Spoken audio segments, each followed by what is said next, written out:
thank you for choosing the Legacy Lawyers as your source of information. We know this might be a difficult time you're going through, but we are here to educate you and help you through the process. Please stay tuned for our question and answer portion. Good morning, Aaron. Good morning, David. How are you today? I'm doing pretty good. It's the morning, so it's when we all feel at our best. Well, thank you so much for joining us. So Sure. can you give us 3 examples of when people should start thinking about getting a conservatorship? Okay. Let me answer it this way. I'll give you 3 scenarios of when a conservatorship might be necessary and an example of something we've dealt with that illustrates that scenario. So one scenario is that, well, conservatorship is something you think about when someone is losing capacity or someone is requiring assistance. And that person, usually a loved one, needs the assistance of a different decision maker other than themselves. And it's for important decisions, like for health or where they get to live or how their finances are managed. So one scenario in which a conservatorship would be appropriate is if this person did not execute any prior agency documents. Now, an agency document is something like a power of attorney for finances, power of attorney for healthcare, advanced healthcare directive, things like that. Those type of documents, they authorize someone else to make those type of decisions for the principal or the person signing the document. So, for example, if I am losing my capacity or I'm in a car accident, I'm temporarily out of it, and they need to do an emergency procedure, instead of having to do some sort of bioethics meeting and get all the family from all over the country into the meeting and decide, I can just nominate someone, let's just say it'll be my wife, and that person would say, okay, we'll go and do the surgery. I have the authorization. So in absence of such a document, a conservatorship would serve to appoint an appropriate person to make those decisions on behalf of what will be the conservatee or the person requiring help.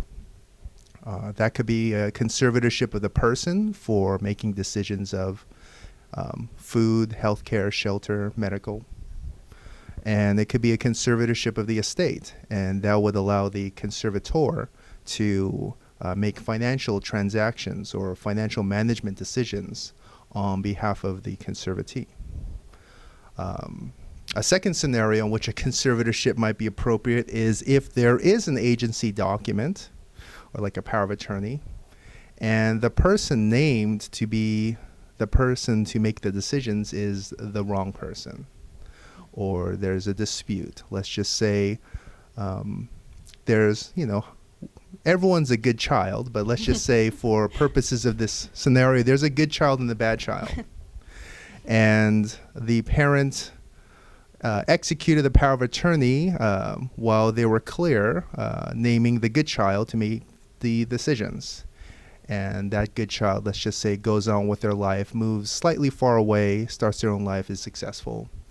And the bad child, who was kind of someone who always stayed close to the parents, maybe because that person needs help from their parents, and maybe it's an opportunity. And the bad child comes in, and while mom or dad is kind of out of it, the bad child puts some piece of paper in front of them, have them sign it, and now the bad child's in charge. So that new document that appoints the bad child is the later document and kind of undoes the prior document. So the good child would have to then swoop in and ask the court to appoint them as conservator or maybe a third-party neutral, and that would serve to override the document that would allow the bad child to make all these bad decisions. And the third scenario is, well, let's just say that there is an agency document, a power of attorney for healthcare, and there's no problem with who is named. I mean, let's just say it's the only child, and that child is great. And, the parent falls ill. Let's just say in one scenario, the parent is very depressed and needs kidney dialysis or something like that. and decides out of their depression to stop doing the kidney dialysis, which can result in death. And the parent is somewhat aware of the consequences, but just is too depressed or incapacitated. And the power of attorney document is old, or maybe it has language that is vague.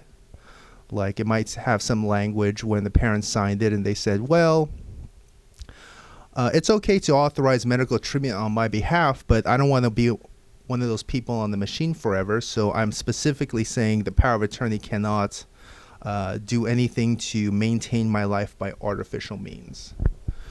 And the parent is thinking, well, that's because I don't want to be in a bed attached to a machine that's breathing for me.